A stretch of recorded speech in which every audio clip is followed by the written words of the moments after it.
Hey everyone, Connie here, and welcome to my blind reaction to Middle Manager Tonegawa Episode 2.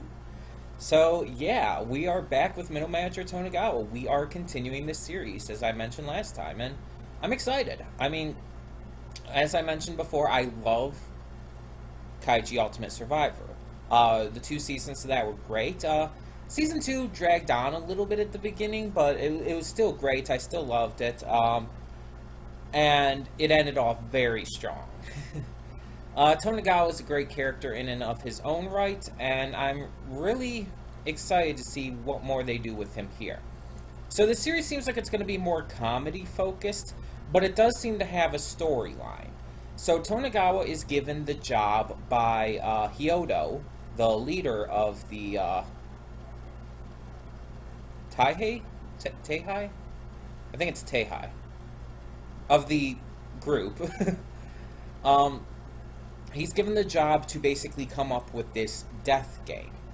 And we can assume that this is the first death game. Now, I don't know if it's going to end up being the Cruz Espoir or not, or if it's going to be something completely different that we haven't seen before. It's not really entirely clear what we're going to be doing here, but I'm interested to see it. So the first episode focused a lot around recapping the original Kaiji series to kind of bring people in, as well as introducing the main setup. So Tonegawa's brought in this crew of people from all over the Tei company, the Tei group. I think that's what it is. And all of them love bowling. Every single one. And some of them have names that are very similar, and a lot of the comedy in the first episode was him trying to get their names right. A big thing with the original Kaiji Ultimate Survivor show was how it tried to make everything so intense. It tried to make all of the situations, all of the stakes, all of the power struggles exceptionally intense. And it did it really well. And so far from this first episode of Middle Manager Tonegawa, they seem to be going the same route. As we saw, when Tonegawa was trying to remember their names and everything, we saw that little metaphorical imagery with the snake and all, which was definitely very much like the original Kaiji series. They would do stuff like that all the time. So I'm glad that they brought back the just intense metaphorical imagery. It's just a very nice touch that I just really loved. Otherwise, the characters seem like the characters, like Hyodo and Tonegawa seem like Hyodo and Tonegawa. There's no real differences between their characters there. And Tonegawa, maybe we're gonna see a little more humanity to him in this series. We saw a little bit in Kaiji, especially at the end of his, I guess you could call it duel. His duel against Kaiji, which was recapped at the beginning. You saw as a punishment he had to kneel down and place his forehead on that burning hot plate, and it's like, oh, it's so disturbing. I don't know if they're going to go too much into that kind of stuff in this series, because I guess this is more about like the background stuff, but I don't know, we'll see. Either way, I'm really excited to get to more of this. I'm surprised that a lot of you have been shown excitement for this too. I wasn't sure how you guys would react to this series. I didn't know if you guys had seen the original Kaiji or not. But when I saw some of those comments, saying "Oh, I loved Kaiji. This is gonna be good" and stuff like that, and it's commenting on some of the same things I said about the intense metaphorical imagery and stuff. And it's like, yeah, heck yeah. I'm even more excited because you guys have shown some excitement too. Yeah, I'm really happy you guys are so interested in it. So we're definitely continuing, and we're gonna do so right now. So when the screen fades to black, pause this redirect and go to the description below. Follow the link to the reaction, and after you watch it, come back here to the redirect and resume play. Because after it fades to black and then fades back in, everything from that point forward will be my afterthoughts and will contain spoilers to the episode. So that being said, thank you so much for tuning in today, and I will see you at the reaction. And we are back, and we'll begin with spoilers in 3, 2, 1, now. Okay, so another great episode of Middle Manager Tonegawa. So in this one, Tonegawa is back working with his men in black, and they're trying to figure out a theme, an idea for the death game. So at first he has to try and get them to come out of their shells, because the men in black are terrified. They're completely thrown off by him, and so he needs to kind of just encourage them, make them laugh and everything, and it works.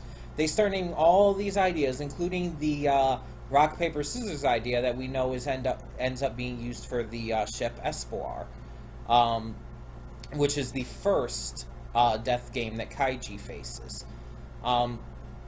So yeah, that's fun. But in the end, Hyodo arrives, the president of the Tei group. And this throws everything off. It throws Tonegawa off, it throws the Men in Black off, it throws their plans off, because at this point, Tonegawa has to basically make his decisions based on what he thinks the president wants, based on the president's reactions to things. And he thinks the president's rejecting everything, but in reality, the president's just trying not to fall asleep. Because it's late at night, and as they say, he's an old man. But yeah. So they're trying to get everything off the ground, and we hear quite a few different ideas. And it's some pretty interesting sounding ideas. I'm interested to see where this goes, though, because at the end they kind of wipe the slate clean. Now, again, we know that the rock, paper, scissors idea does come to fruition. But I'm wondering if we're going to see how that happens. I really hope we do. I want to see them, talk to each other on how they get the ideas to use the cards, to do it in the way they did in the first season of Kaiji. So Hyodo's presence in this is great. Hyodo had a major presence in the original series, in Kaiji as well. But he was mostly in the background for a long time. In fact, I think for a lot of it in Season 1, early on, he wasn't even, you didn't even really know about him. He kind of came in later. I might be a little wrong on that. I think he, was shown, but you didn't really get to know him or anything until later on.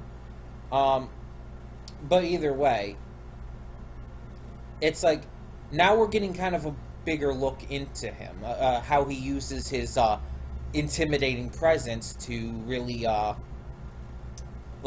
get his underlings to do what he wants. And here's something I've always wondered with that kind of thing, with anyone in real life and whatnot who has that kind of just intimidation presence to them. What are they going to do? The thing is, if every one of them were to go against Hyodo here, what would he do? Especially in this situation where he's kind of just this old man who's just got an intimidating presence. He's insanely smart, but in the end, I'm sure he has some kind of contingency if that were to happen, but it's what would that be? There'd be a certain point where it's he'd have to have something on them. He'd have to be blackmailing them or something, or have them under some kind of huge, horrible threat, which kind of goes into blackmailing, but there's got to be something like that. That's the only reason they would bend over backwards so far to please him. Because otherwise, there's nearly no reason. But I assume there has to be something. Something in their contracts, maybe. I'm just not sure what it would be. I wonder if they'll go into that. That would be interesting if they went into that in this series. That would be cool. But yeah, either way, it's really legitimately interesting. This series is going further into Tonegawa's mindset, but also giving us a better look into other characters, too, and how they interact with each other in ways that we didn't really get to see a lot of in Kaiji.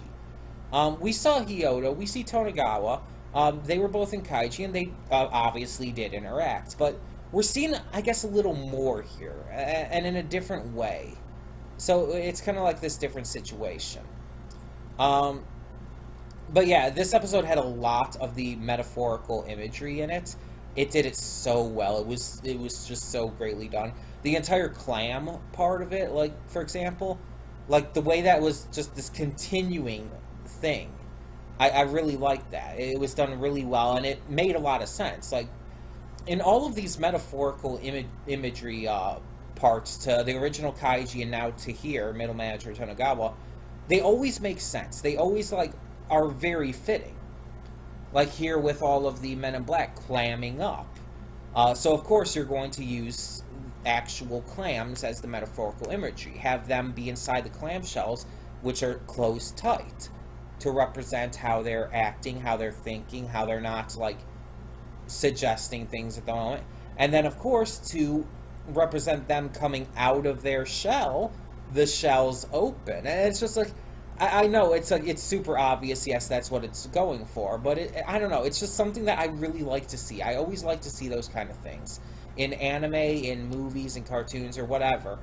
Just these metaphorical little tidbits like that. But Kaiji and now Tonegawa do it so well, in just a way that is so intense and brilliantly handled.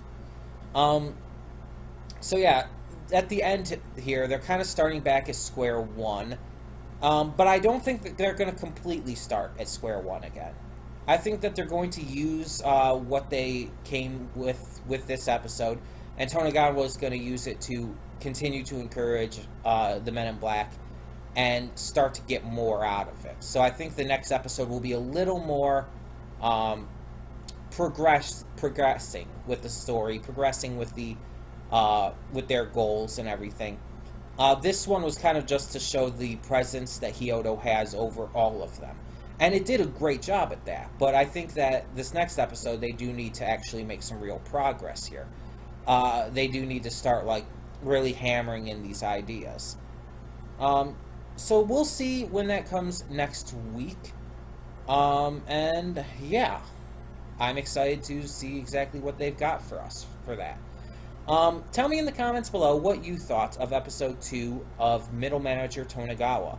What did you think of Hyodo's presence? What did you think of his entrance into the room? That was fantastic. What did you think of all of these ideas that were thrown out? Tell me your thoughts on all of that and more in the comments below, and thank you so much for tuning in. For now, I'm Connie, and I'm signing off. See y'all next time. And don't just live for tomorrow, or just live in yesterday. Just be glad for all you have that's in today. And though you've come through many obstacles, shed tears.